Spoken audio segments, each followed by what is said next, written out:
All right, all right. Welcome back to another episode of the Masterful Conversations podcast, where we talk about and learn about leadership from the men who have served or are currently serving as Worshipful Master of a regular lodge of free and accepted Masons. I am Brother Matthew Wagstaff, proud past master of Eureka Lodge number 36 out of Rochester, New York, and I'm with. I am Past Master Mark Alexander of Sons of Kings Lodge number 123, where Brother Fitzgerald Boyce II currently sits as Worshipful Master. Yes, and I continue to keep forgetting to do that every time out of protocol. Not every I time, just but like, what in the world? Apologies, Worshipful Master. Currently, the Worshipful Master for Eureka Lodge number 36 is none other than Brother Jermaine Myers. My apologies, Worship. Blame my head and not my heart, as always.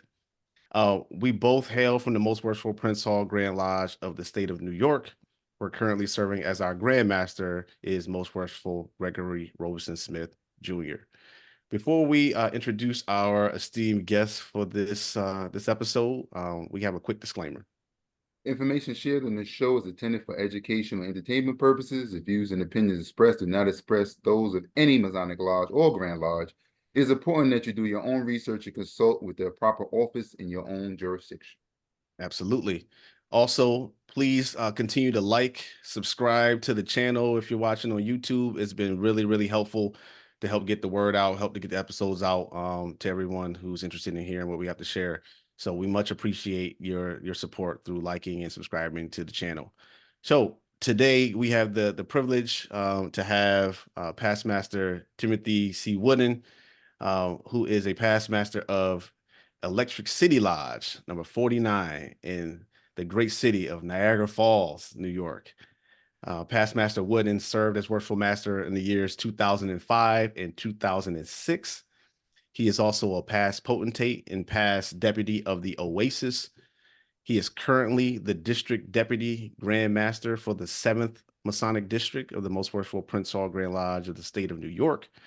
And huge congratulations to him on recently being elevated to the last and final degree of the Ancient Accepted Scottish Rite, his 33rd degree. So congratulations, Past Master Wooded, and welcome to the show. Thank you. Thank you for the great introduction. All right, my pleasure, my pleasure. So this podcast is about leadership and the journeys and the stories to the East. And so we want to kick off this conversation by you just giving a little backstory about your journey to the East, as well as when you were in the East, a little bit about your lodge and your time in the East. So I was initially raised as a Master Mason in 1991 on the DMZ in Tanjachang, as you were in Korea on the DMZ. And like most soldiers, young PCS move, I kind of fell out with the craft. Once I PCS to Niagara Falls in 1996, one of my soldiers was an active Master Mason from a lodge, another jurisdiction in Georgia. And, he got me back, activated with the craft, visiting Electric City. And then as things transpired, the Army kind of gave me one of those mafia deals, one I couldn't refuse. So I ended up having to stay in recruiting and stay in Niagara Falls. So I admitted to Electric City Lodge number 49 in 1998, where I served initially as senior deacon, coming from the jurisdiction that I came out of. We used Duncan, and so, but I was very versed in the most of the ritualistic portion, but not so much as the procedurals of the lodge, because as I said, I kind of fell off. But then from there, I immediately went to senior warden. So I served as senior deacon for about 3 or 4 years, I think. And then I served as senior warden for 2 years. And then in 2005, I was elected as Worshipful Master of Electric City Lodge number 49, where I served for 2 years, 2005, 2006. I did my final PCS to Maryland, to Fort Meade, retired the next year, and then came back and immediately became the secretary, where I've been since. I still serve as the secretary of my lodge. I think that you kind of dropped some nuggets and I sort of picked some up. That's kind of the role I think I'm going to probably end up serving until perpetuity as secretary of the lodge too. So I've seen you serve as secretary in many houses, at least in Yep. the two houses I Yeah. know you for a very long time.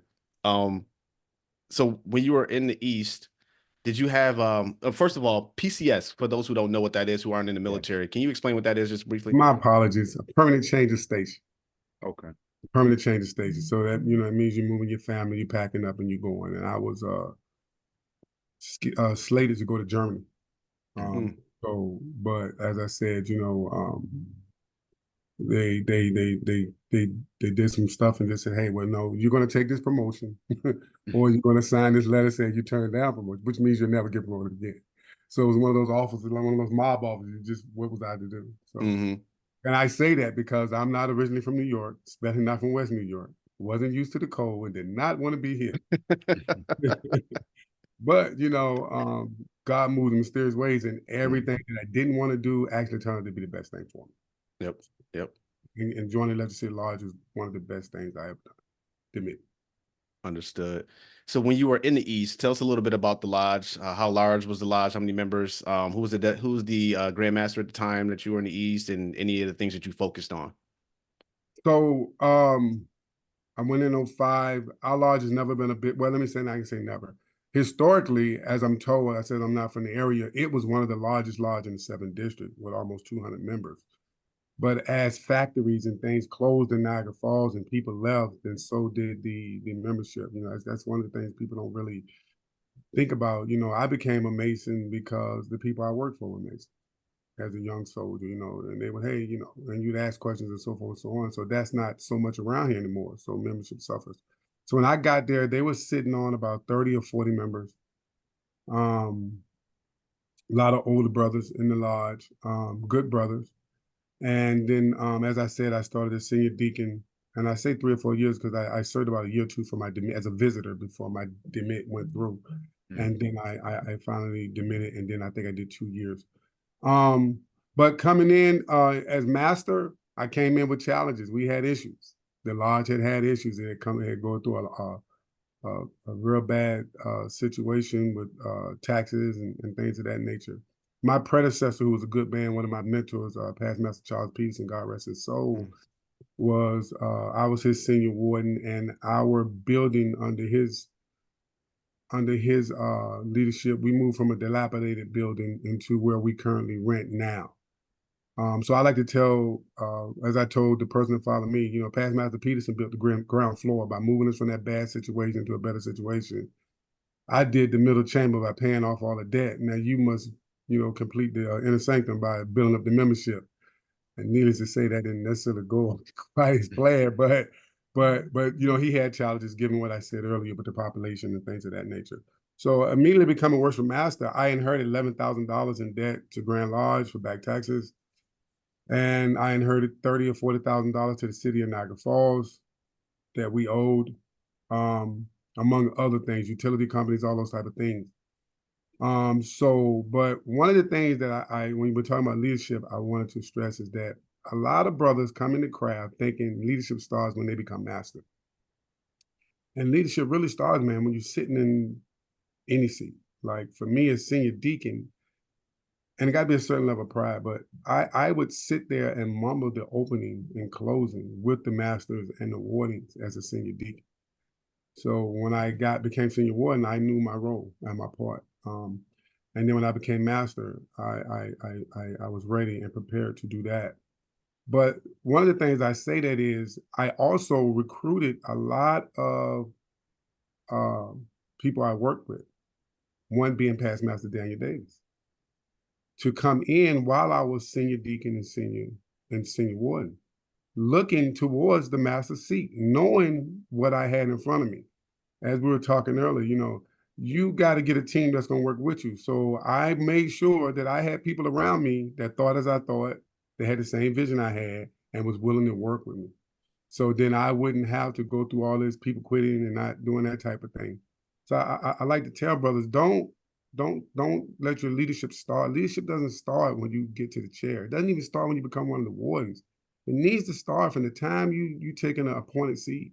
You need to be looking at what's going on. You need to look at the good that's going on, and you need to look at what you perceive the bad, and you need to start coming up with solutions in your mind. I had solutions in my mind for these problems. Now, whether or not they were going to work, in my mind, they were going to work, but I was prepping the battlefield, and you got to do that. And that's one of the things I did. So I had Brother Jesus, who worked with me, was my senior warden. Past Master Davis, my junior warden. Past Master Watson was my senior deacon. These are all guys that I knew that some guys of PCS, Patterson, and the other Davis, all those guys, they're gone, but they all were in the lodge when I became master. So when I put these programs in effect, I knew I had a team. And that's one thing brothers need to do. If you desire to go to the East, it doesn't start when you get to the East. You need to start no later than junior ward. It blows my mind that a brother could be a warden for 2 years and become master and can't close. Exactly. What are you doing for 2? So having said all of that, I had programs on order. I went down, well, I had a committee go down and negotiate with the city, and we cleared that debt. And then I put programs together, and we paid off all of our debt that year. Because to me, it was very disheartening to see my past masters go in front of Grand Lodge and have to beg to vote. And at that time, they were cutting no slack. And we were behind many years. We would pay a year, but you were still back 4 or 5 years, whatever the case may be. And we paid all that debt off in my year.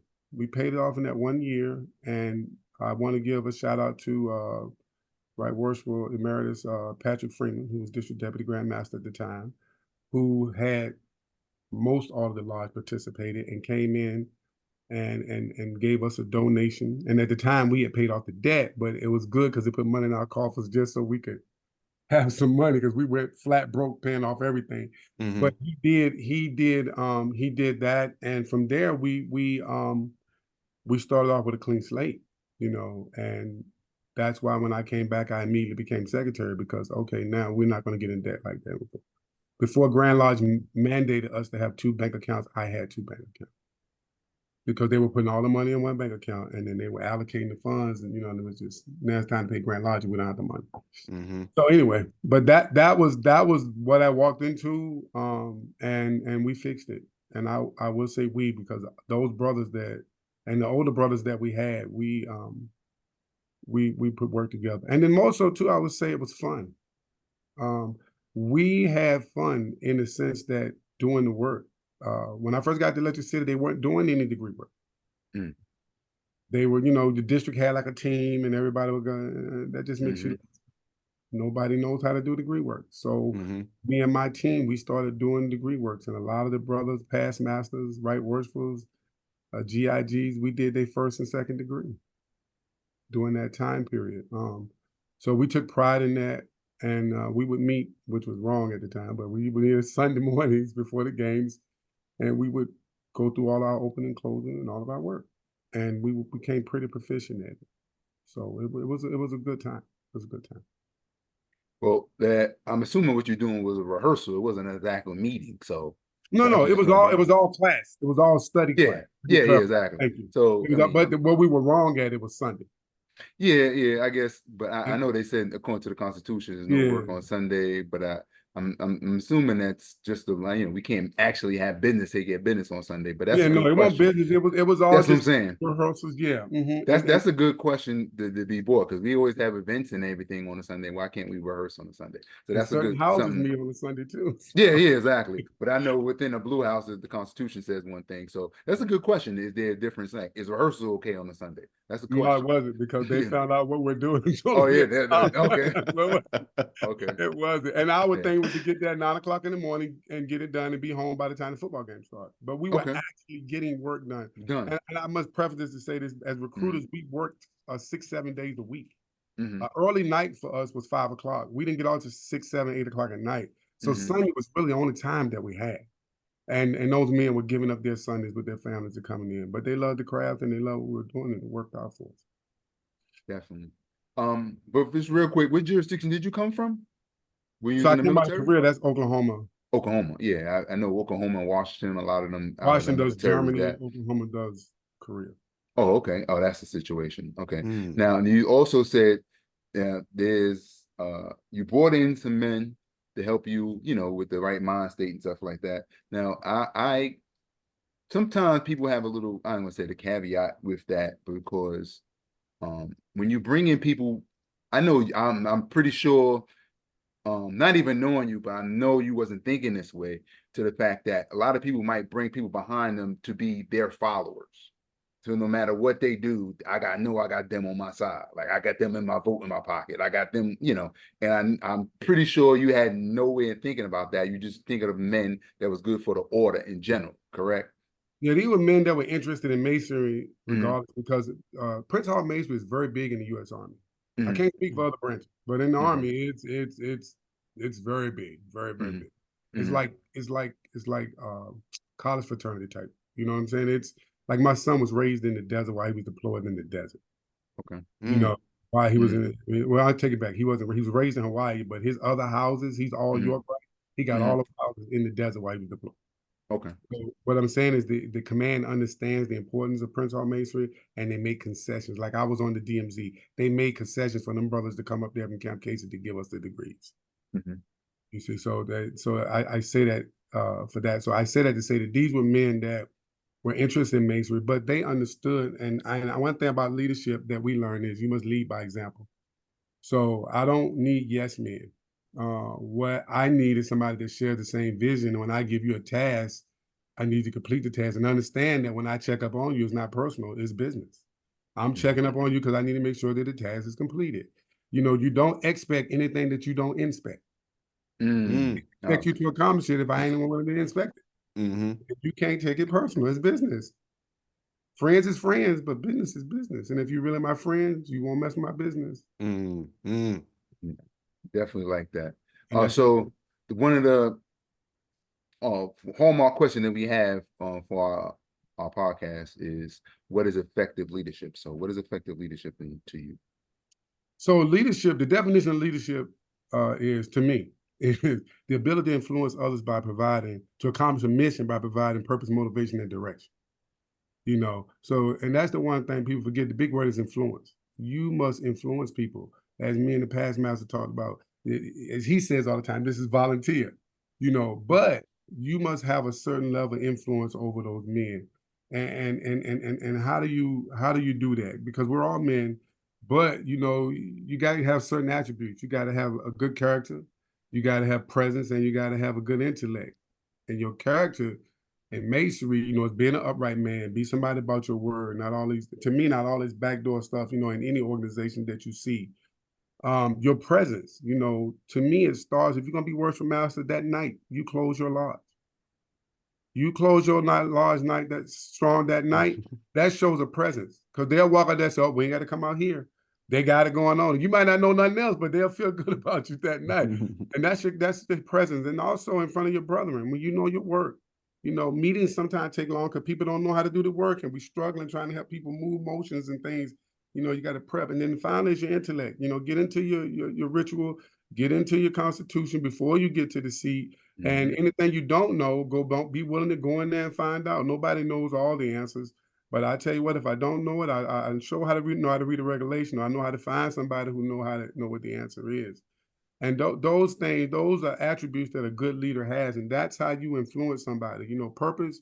You tell them what it is. You know, uh, the why, the motivation. What motivating you, why you here, and then the how. This is how I need. This is what I'm show you how I'm gonna get this done. I want you to get this done, and that may not be depending upon your leadership style. Me directly telling you how to do it. I'm gonna give you the task, and because I want you to do it your way. Because the way I may do it may not be the way you do it. But as long as the task get accomplished, I'm fine with that. If you need help, I'm more than willing. But then that goes back to the expect and inspect. Okay, I didn't give you the task. Now I let you do your thing, but in a couple of weeks, I need an update. You need to help with this thing. And if you need some help, I'm more than willing to jump in. So just that influencing people, and we see brothers in the lodge who and every brother that can walk and talk ritualistic are not necessarily leaders.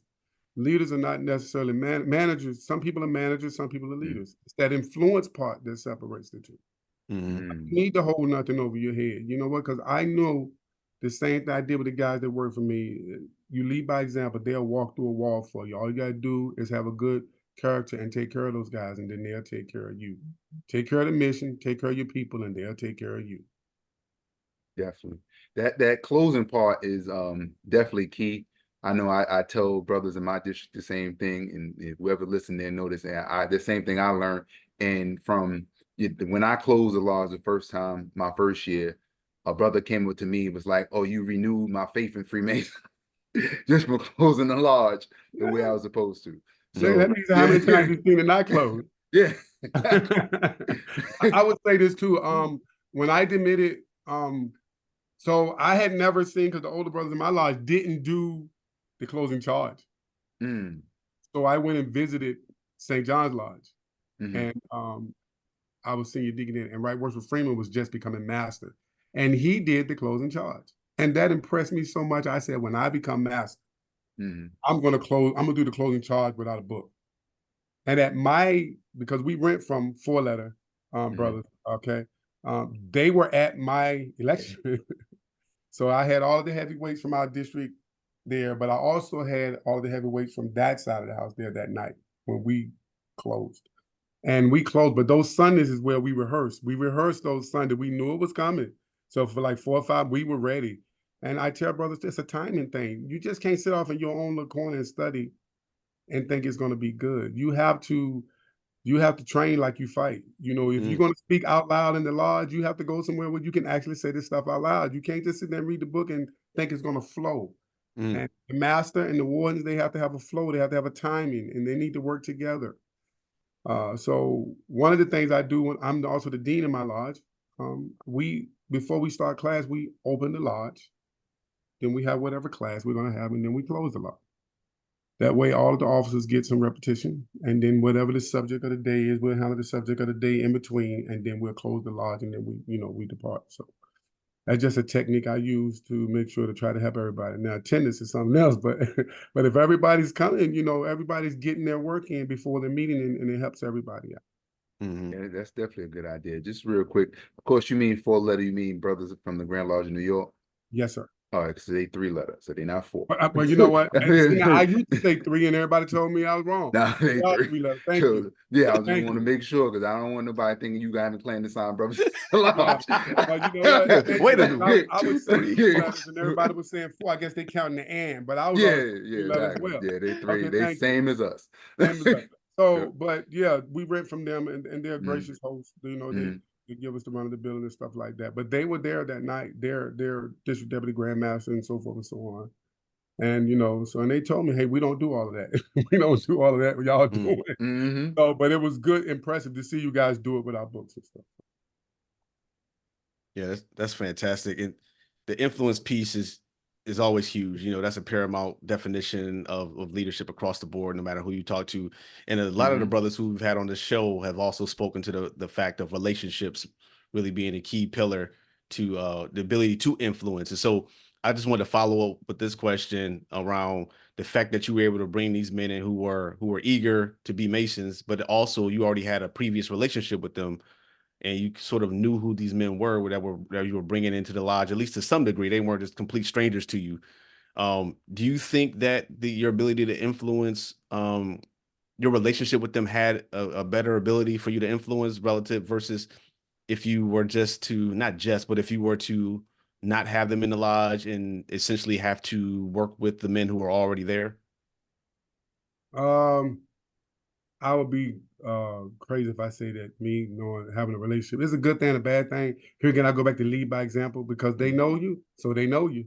You understand? They know you, so they know you. They know your goods and bads. So in my situation, I had went through the same situation professionally too. So I hadn't. Yeah, well, I did it in Niagara Falls. Yeah, so I had went through the same situation. But I tell y'all first. Okay. Yes, I went through. I got to make my time right. I went through the same situation twice here, where I had to take over and work with people that knew me, and that's the sticky situation, because, like I said, they know you, but they know you. They know your weaknesses and strengths, and but I think it helped. But it also the my leadership also transcended over to the older brothers who were there. Okay. It didn't. I just felt as a foundation for what I was trying to do, and I felt like let's give these older brothers some breathing room, you know, because they have been holding this thing together. Right. But I would be remiss if I say that it didn't help, but at the same time, I think like past Master Watson, he wasn't. I didn't know him. He wasn't with me in the army, so he was just a brother we brought in, and one of the older brothers brought in, and same thing with Abrams. So I just think that goes back with your presence and your intellect and your character. I think when you have those things, I think people can see who you are, you know, and they respect you for what you do. I've always taken pride in whatever I did to try to do the best I could. And in masonry, to me, trying to do the work without the book was always for me. That just because I'm saying if I can do it, then you can do it. You know, that type of thing. So yeah, it helped, but in some respects, but I'm not one to hold stuff over your head. I'm not that type of cat.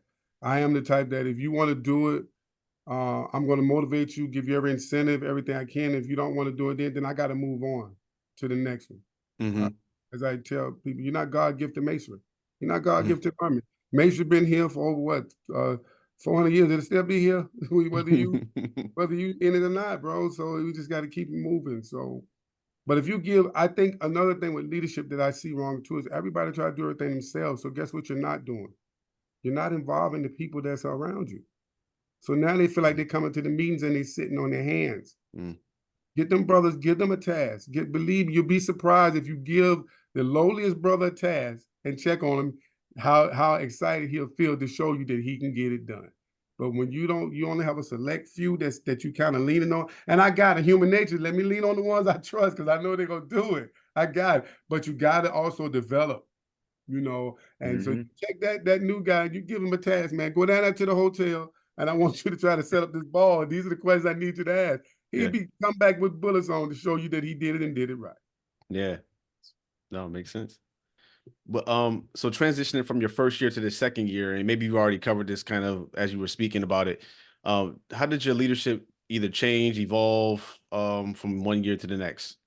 Then my second year was more about grooming a predecessor because I knew my time was coming short and I knew I was going to have to PCS. So unfortunately, those guys that here again, the military thing, they PCS before I did. So I had to, going back to your question about having influence over someone who wasn't with me, I had to groom that guy to come in and be the next guy past Master Watson. And he came in and he did a good job. He actually held it down for like 4 years, I think it was. Yeah, he was there for a while. Yeah. So that was my focus though, was transition. A lot of people think that I got my hand in everything and it's running well, you know, but the true mark of your leadership is to make the organization better than you found it. If you walk away from that leadership, that position, and that organization failed, then you weren't a leader. You were a manager. You were managing everything. A leader, you train the people behind you to take your job. So when you walk away, everything should still run relatively well. Now, they got their own style and their own way of doing things, but things shouldn't fall apart. If they fall apart, then you didn't do any training, any development at all. It was just all about you. And it's never about me. So my second year was totally focused on setting Watson up to put him in the best position I could put him in. I knew I was leaving. I knew I was going to Maryland at that point, and just to make sure that he would be in the best position he could be. Yeah. And when he came back, I became his secretary to further support him. What was like, I know it was a while ago, what was maybe one thing that you did to help set him up, just for anybody that's listening right now that may want a little nugget to take? I made sure he understood the inner workings of the secretary and the treasurer's office. Okay. Ding. There it is. Bingo. No hell, you might, ritualistically, we have been doing the practicing and stuff, and some of that's on you.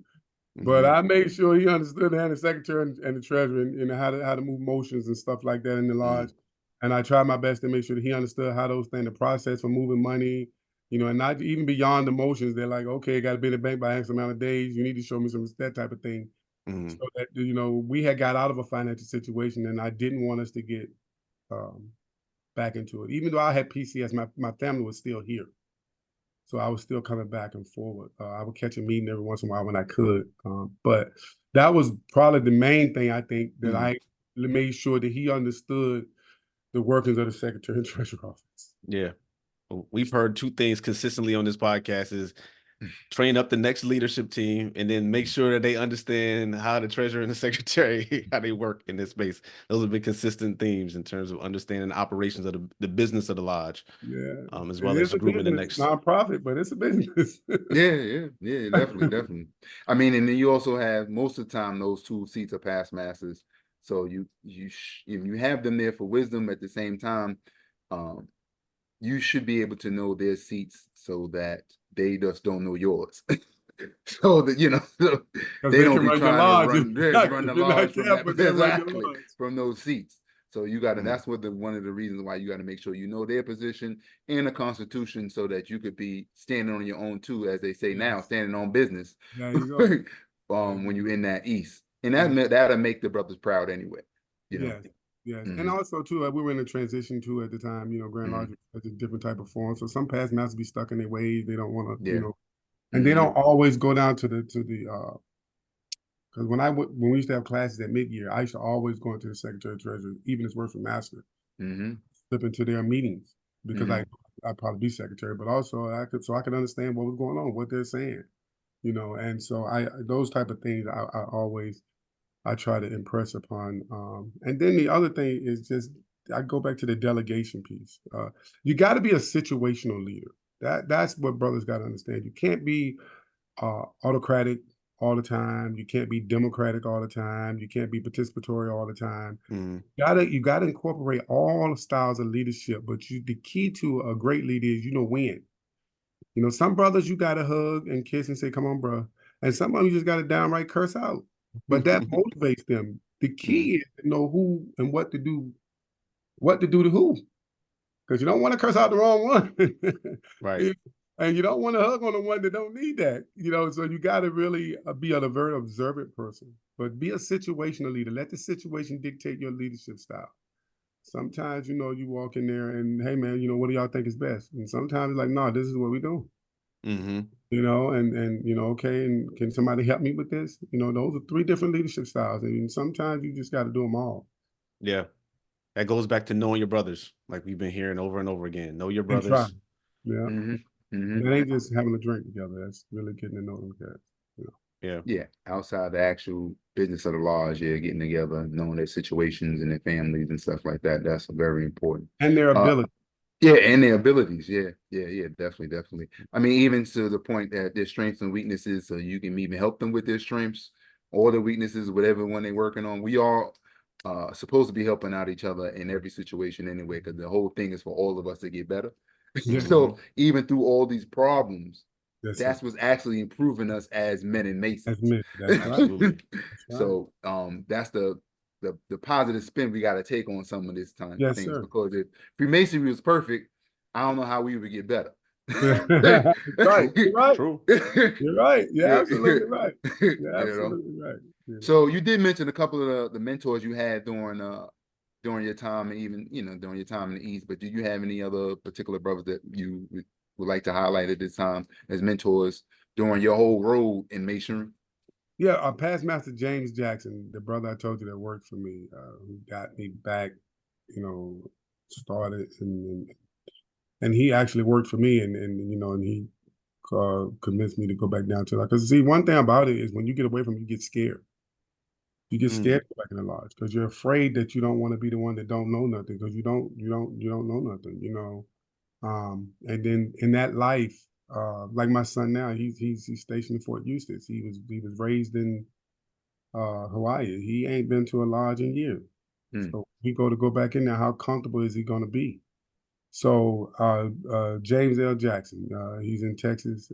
We still talk, and but I give him all the most respect for getting me and getting my base knowledge back up. And as I said, past Master Peterson and also Freeman. Freeman is a deputy. He really supported me in my lodge when I was worship master because he understood the challenges that we had. So he really, supported us. And Dougal. and Dougal as well, because they were both district deputy grand masters at that time. Mm. And those gentlemen, they really propped us up and helped us out. You know, them coming out there to give us, taking up that donation for every lodge but one, and giving us some much needed financial help was really a blessing for us. But they saw the work. I like to think they saw the work that was being done, and they were like, okay, let's support this lodge. Yeah, Definitely. they basically like meet you halfway. Since you're doing some work, let's help them out get over that hump. That makes 100% sense. Now, with the men that you have as mentors, for the most part, do you think that you went to them more, or did they come to you and, like you said, they seen you working, something to that nature? Depending upon what it was. Okay. Mm-hmm. Ritualistically, they would come to me more because I was very ritualistic. Mm-hmm. When it came to the inner working of this jurisdiction and the procedural stuff, initially I went to them more. Okay. Mm-hmm. One of the biggest mistakes I tell you I made is we had a secretary, Brother Brown, and I was told, be careful what you take away from my older brother. And Brother Brown was a good brother, but he was secretary for years, and he was very good, very methodical, but he was slow on purpose. He would not get out of meetings till 10, 11 o'clock at night. So all my thinking and how I'm going to change things, one of the first things I changed was taking him out of secretary because he would just, we had to go to work, and we worked at 7, 8 at night. So we can't sit here on a Wednesday night like this. But that was one of my biggest mistakes because, after that, he kind of fell off, stopped coming to the lodge, he got sick. And I really regret that because maybe I should have been more of giving him an assistant to speed him up. One thing as a leader too, you got to be able to look at yourself and be honest with yourself. Like, I made a mistake, and I made a mistake. I should not have, really kind of, I kind of pushed him out because as master, you stand up and say who you have your secretary. I jump right up, and I, But in hindsight, in 2020, and I apologized to him too before he passed. I apologized to him because I didn't realize how much it meant to him. That was his something to do. Yeah, exactly. I see that a lot. A lot of older members, they have something to do. We have a sis in our jurisdiction that, if I mention it, a lot of people know, who sells raffles a lot. And, You already know. Yeah, everybody know who I'm talking about. And it's like, if you take that away from her, I don't know what it's going to be. You know what I mean? It might be a problem. It might be a problem. Yeah, exactly. It might be a problem. Yeah, knowing her, it might be a problem. Or what you doing to that person, Yeah. You gave all these years of dedication, man. That's all they might have to hold on to. Everybody keep telling me retirement ain't this great thing. You get bored. So for people like that sucks up all that time when it used to work.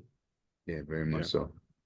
So That's speaking true. of like transitioning and retirement and letting go, those sort of things. Now that you are a past master of your lodge, it'd be great to hear sort of how you've shown up as a leader since then. We know that you've taken on the secretary role and you've moved into district leadership and Grand Lodge leadership as the deputy of the 7th District. But just talk a little bit about when you got out of the East that first time. I know you were PCS at the time too, so you were coming back and forth as well. But how did you show up as a past master? What were some of the things that you sort of did as a past master to engage with or support or just maybe even get in the way of the administration after you? I'm curious about how your leadership either evolved or changed when you became a past master, and how is it today? I continued with the degree work. I'm very involved in degree work in my lodge. So, I can do any seat in the Blue House. But most times I do the master. So I'm also the dean. I do the classes. I also work with the worship master behind the scenes. So I'll be that informal leader in his ear. I never admonish my worship master. What I would do is call him and give him advice. He can do with it what he wants. So I do that for my worship masters because he is the leader. And for him to be the leader, I need to make sure that he's seen as the leader. I don't need people thinking I'm running the lodge. That's not what I'm there for. I'm there to support them. And then just, me and Past Master Davis, we pretty much run the ball for the masters. We keep that in order for them, which is a big thing for them. But we make sure it goes the way they want, the things that they want. I do the book, Dave do the tickets, so we do those things. And basically, if he whatever he needs me to do, if he needs me to be a mouthpiece, I'll be a mouthpiece. If he needs me to shut up, then I shut up. Whatever he needs me to do, I'll reach out for him on his behalf, or if that's what he wants me to do. But mostly I stay in the class and the ritualistic and stuff like that to try to make sure to try to get them as tight as I can. Mm-hmm. That's one of the things I do. I know I have been a secretary and been as long as I have. I do have a certain voice in the lodge, but I try not to use that because I am not the master. I am not the leader. He is. So I try to temper that as much as possible. And as I say, and Pass, just being deputy, my style in the lodge is pretty much what it was as deputy. Mm. I have a lot of one-on-one conversations Yep.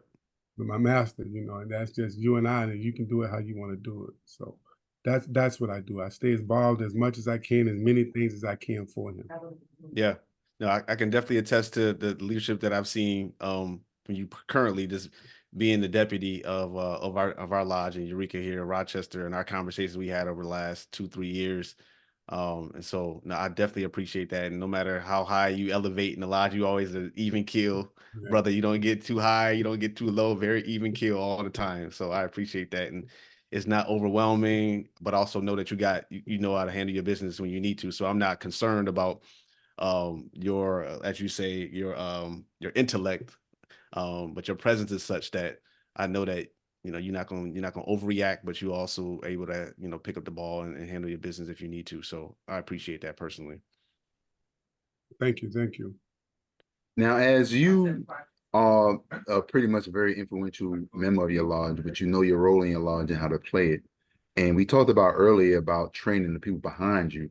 Are you keeping your eye out for people that can do certain things that can maybe one day take your place or could be that man, that do some of the things that you do? Brother, all the time. All the time. All the time. Yes. Yes, I am. And you look at, like you were saying about weaknesses and strengths, part of that too, you don't want to put a man in a situation that he's not the best right out the gate. But at some point, you got to break him out of his comfort zone. But then you got to support him. So I'm always looking for the next secretary. I don't want to be secretary forever. You stuck But there.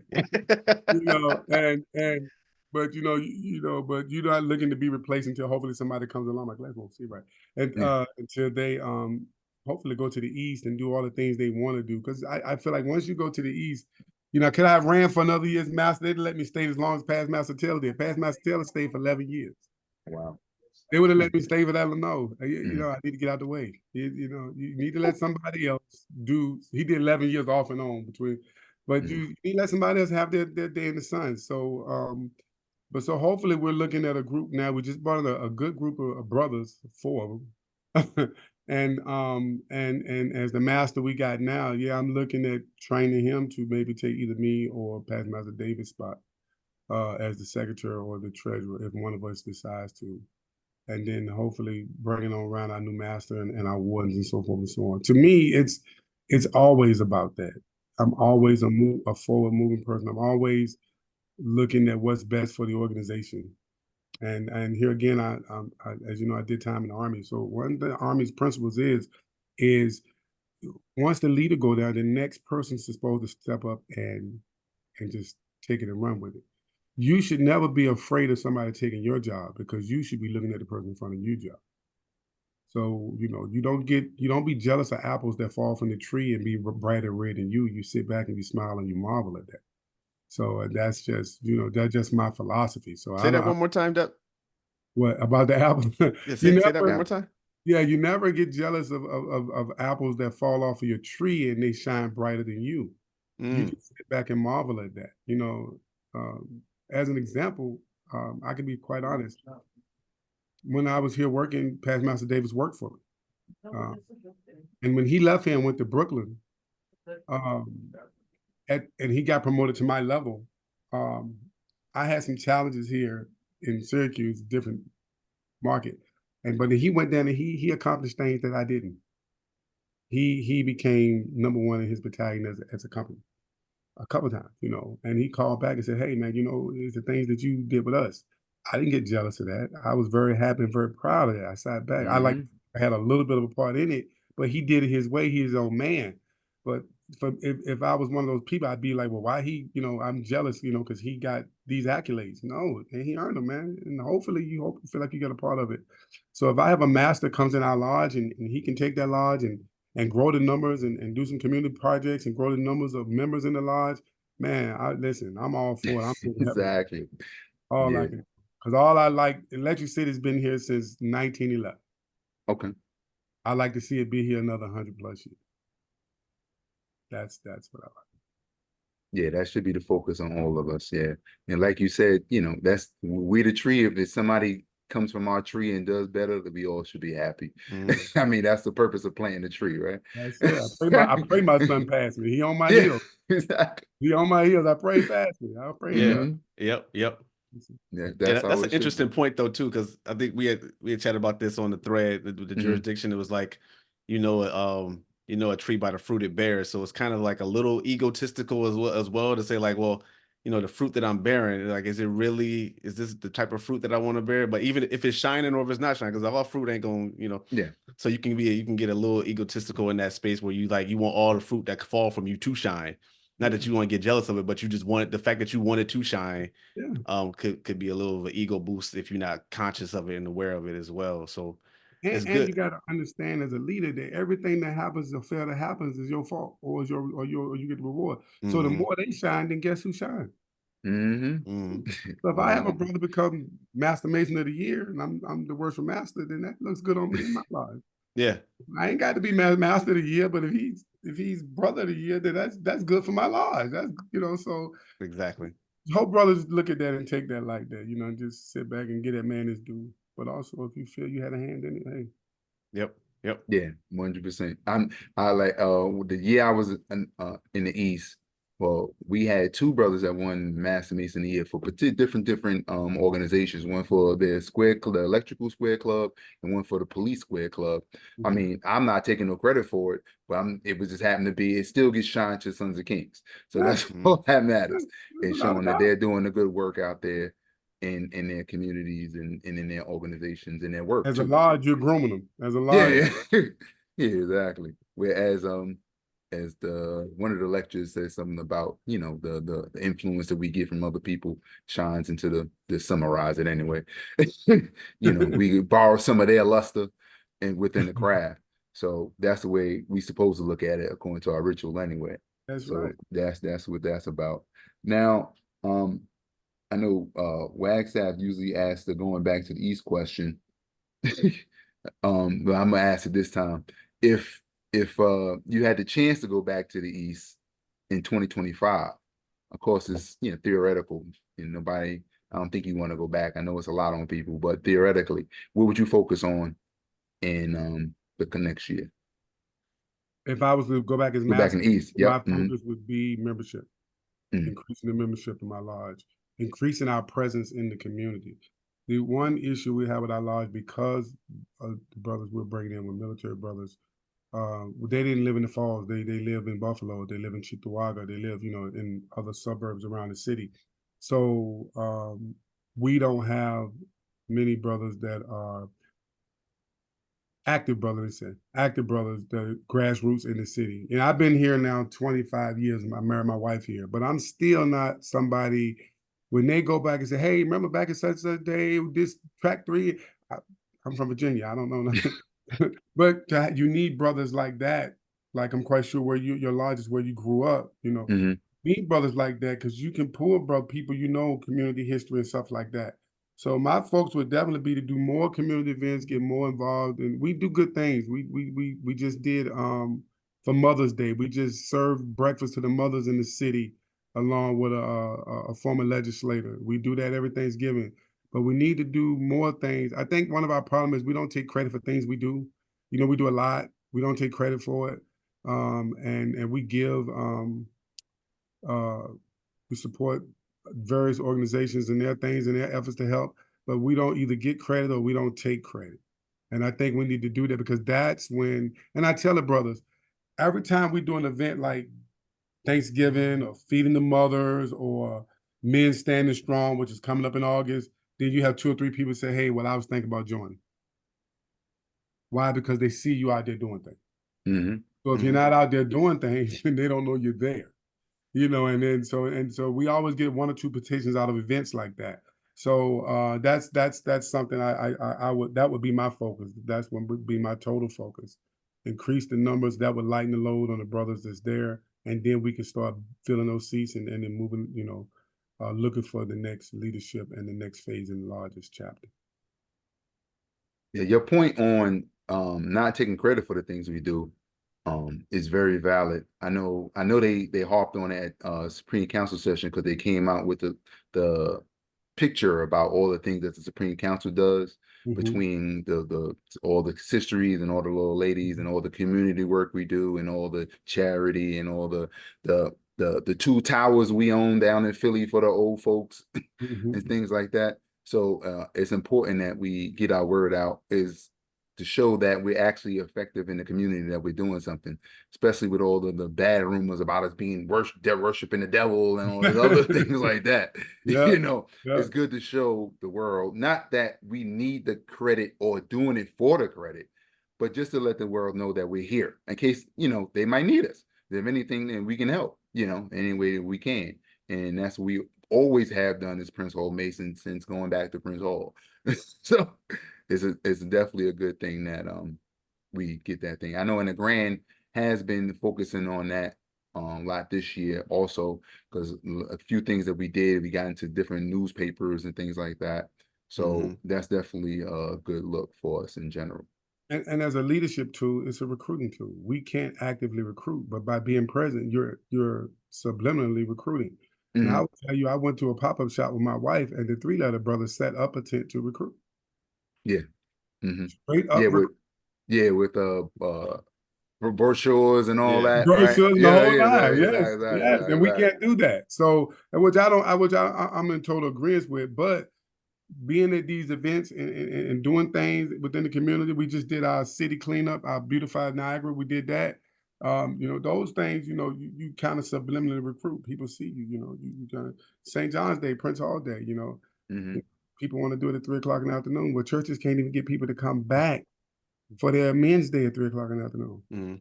But if you're doing it during service and people see you, people walk up to you. Hey, my dad was one. I thought about it. Okay, give me a call. Let's sit down, have a cup of coffee. Let's have a conversation. Let me find out some things about you. So, on a leadership tip, it's a indirect way of recruiting. Yeah, because leading through example. Yeah, you need to. Definitely. Quickly, for those who are listening or watching, make sure you are liking the episode, subscribe to the channel, stay connected. Past Master Wooden is dropping some gems on us right now. Much appreciated. And before we exit, Past Master Wooden, are there any final tips that you want to share with the brothers or anyone that's listening about leadership in particular? So someone that may be listening 10 years from now may pick this up, whether they're in masonry or not in masonry, and they're looking for leadership sort of advice or guidance. Anything that you want to share with them before we Brother Alexander summarizes for us? I just think that leadership is the same no matter the organization. Those 3 factors, those 3 attributes that I listed off, there are some subcategories under those I'm not going to get into. And then also, your presence, your intellect, and your character. Those things show. And then being a situation leader and using those styles at the proper time with the proper people, regardless of the organization, regardless of the mission. And if you put your mission first and your people always, then you will accomplish your goal. And none of this stuff is all past Master Wooden. It's all U.S. Army stuff. That's all enough. Yes. Okay? Yeah, and then, I mean, it's always good to bring things you learn from the outside to the craft in order, especially leadership, and it could be from your corporate environment or whatever it is to help, enhance the craft and get brothers' mind in the right set in order to lead our organization to the next level. Is always a great thing. Well, you basically just gave a summary of everything, a lot of the jewels you mentioned, but I will talk about a couple of the quotes that you said that I definitely want to bring back. Don't expect anything that you can't inspect. That's what did I say that right? Don't expect Inspect what you expect. inspect what you expect. Mm-hmm. Okay, yeah, definitely. And the other part about the tree is don't be mad. Say that one again for me about the tree. Oh yeah, don't get jealous of an apple that falls off your tree and bloom brighter than you. Sit Yeah. back and marvel. Mm-hmm. Sit Hmm. back and marvel.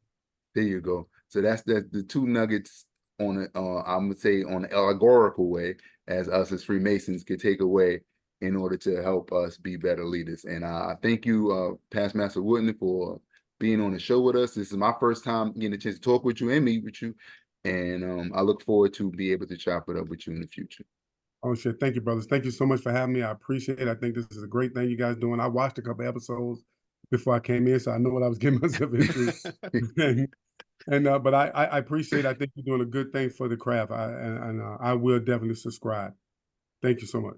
All right. Thank you for Thank you. being here. We much appreciate all that you do for the craft and what you've done for the brothers that you touched over the years. So much appreciated to you, Past Master Wooden, for sure. There we have it. Another episode of the Masterful Conversations podcast. Another insightful discussion around leadership.